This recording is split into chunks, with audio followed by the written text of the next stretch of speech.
Hello everyone. चलिए आज हम लोग पढ़ते हैं क्लास 6 का चैप्टर 2।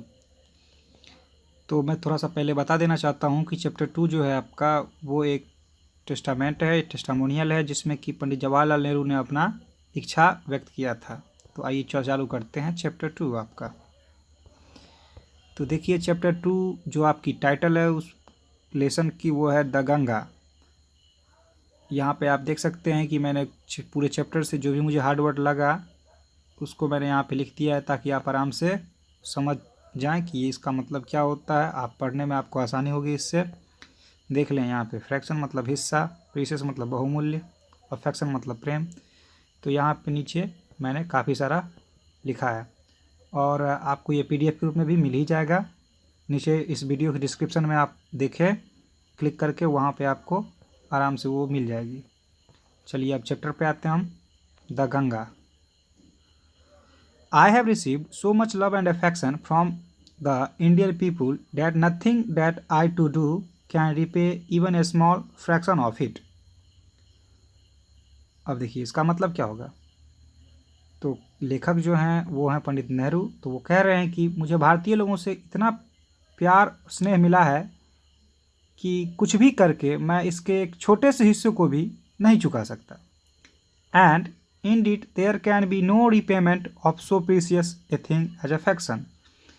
और वास्तविकता तो यह है कि कुछ भी करके इस महान प्रेम का कीमत नहीं चुकाया जा सकता। Many have been admired.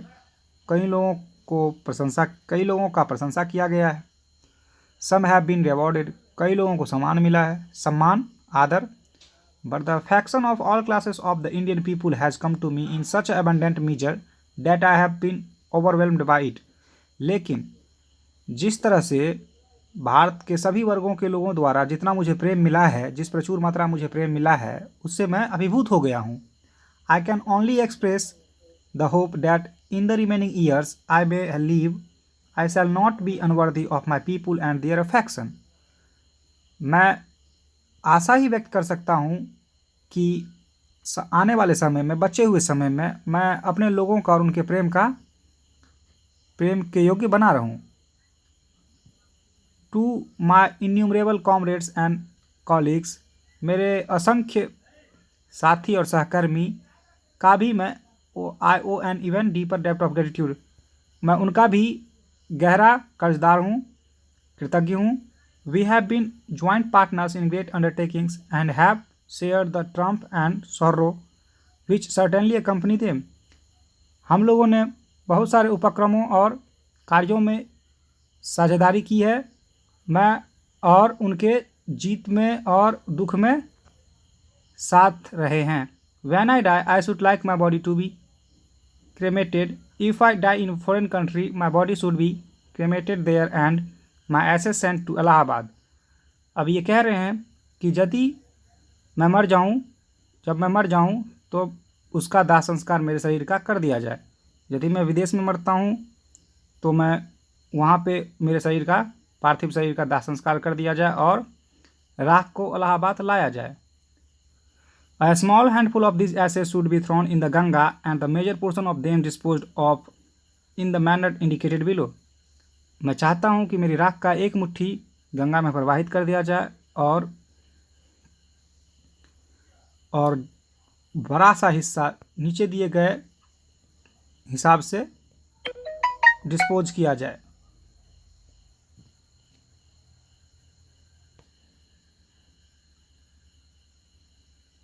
No part of this ashes should be retained और प्रिजर्व्ड। मेरे राख का कोई भी हिस्सा संरक्षित बचा करके ना रखा जाए। My desire to have a handful of ashes thrown in Ganga at Allahabad has no religious significance so far as I am concerned. मेरी इच्छा में गंगा में मुट्ठी भर राख प्रवाहित करने की जो है उसका कोई धार्मिक महत्व नहीं है, जहाँ तक मैं सोचता हूँ। I have no religious significance, इसका कोई धार्मिक प्रसंग नहीं है। So far as I am concerned, जहाँ तक मैं इस विषय में संबंधित हूँ। I have no religious sentiments in the matter, मुझे किसी भी चीज़ से धार्मिक लगाव नहीं है। I have been attach to Ganga and the Yamuna rivers in Allahabad ever since my childhood and I have grown older, this attachment has also grown. मैं बचपन से ही गंगा और यमुना नदी से जुड़ा रहा हूँ इलाहाबाद में, और मैं बड़ा हो गया हूँ और ये लगाव भी अब बड़ी हो गई है, बढ़ गई है।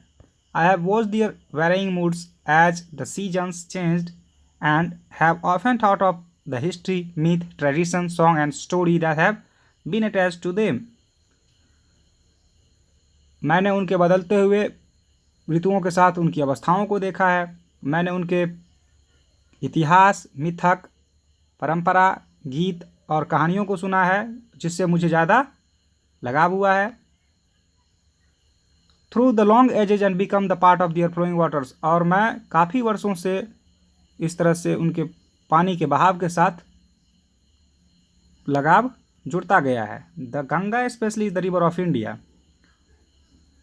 गंगा खासकर भारत की नदी है। Beloved of her people, beloved of her people, अपने लोगों की प्यारी है। Round which are intertwined her racial memories, और ये यहाँ के लोगों के नस्लीय यादों से, हर होप्स, इनकी आशाओं से, इनकी and fears, her songs of triumph, her victories and her defeats, अपने लोगों के विजय उत्साह से, यहाँ की विजय गाथाओं से, हार के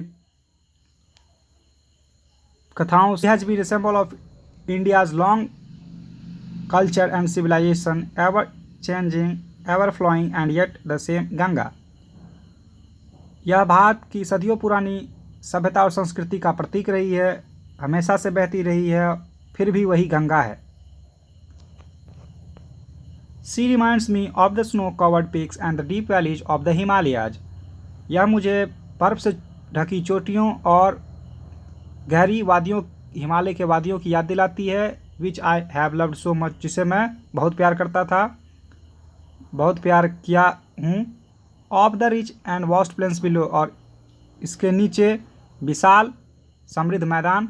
Where my life and work have been cast, जहाँ पे मेरा जीवन और कार्य हुआ है। Smiling and dancing in the morning sunlight, सुबह के धूप में यह मुस्कुराते हुए नाचते हुए रहती है। And dark and gloomy and full of mystery as the evening shadows fall, और शाम के वक्त में जैसे ही संध्या बेला आती है, उस तरह से ये गहरी काली उदासी से पूर्ण, रहस्यपूर्ण बन जाती है।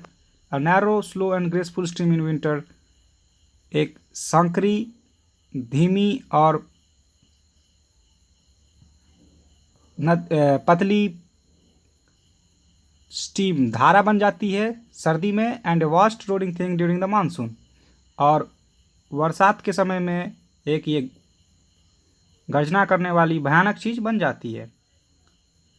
Broad bosomed almost as the sea and with something of the sea's power to destroy, यह काफ़ी समुद्र, समुद्र से ये काफ़ी घुली मिली एक विनाशक सामुद्रिक शक्ति के साथ। The Ganga has to me a symbol and memory of the past of India, running into the present and flowing on to the great ocean of future. Ganga मेरे लिए भारत की अतीत की प्रतीक, वर्तमान की धारा और भविष्य की महान महासागर की सिंबल यानी प्रतीक है। The major portion of my asset should however be disposed of otherwise, मेरे राख का बहुत बड़ा हिस्सा डिस्पोज कर दिया जाए। I want this to be carried high up into the air and in the aeroplane and scattered from that height over the fields where the peasants of India toil. अब ये कह रहे हैं कि मैं चाहता हूँ कि मेरे राख का बड़ा सा हिस्सा डिस्ट्रॉय कर दिया जाए, या फिर काफ़ी ऊंचाई पे ले जा करके ऊपर से हवाई जहाज़ के द्वारा ज़मीन में फैला दिया जाए, जहाँ पे भारतीय किसान, भारतीय मेहनत करते हैं। So that they might mingle with the dust and soil of India, जिससे कि मेरे राख भारतीय ज़मीन से, भारतीय मिट्टी से मिल जाए। एंड बिकम एन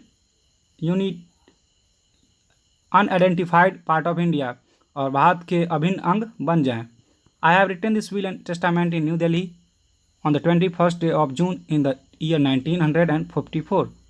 मैंने ये चाहत न्यू दिल्ली में 21 जून को 1954 ईस्वी में लिखा है, पंडित जवाहरलाल नेहरू। तो देखा आपने, इन्होंने अपना ये चाहतनामा लिखा था।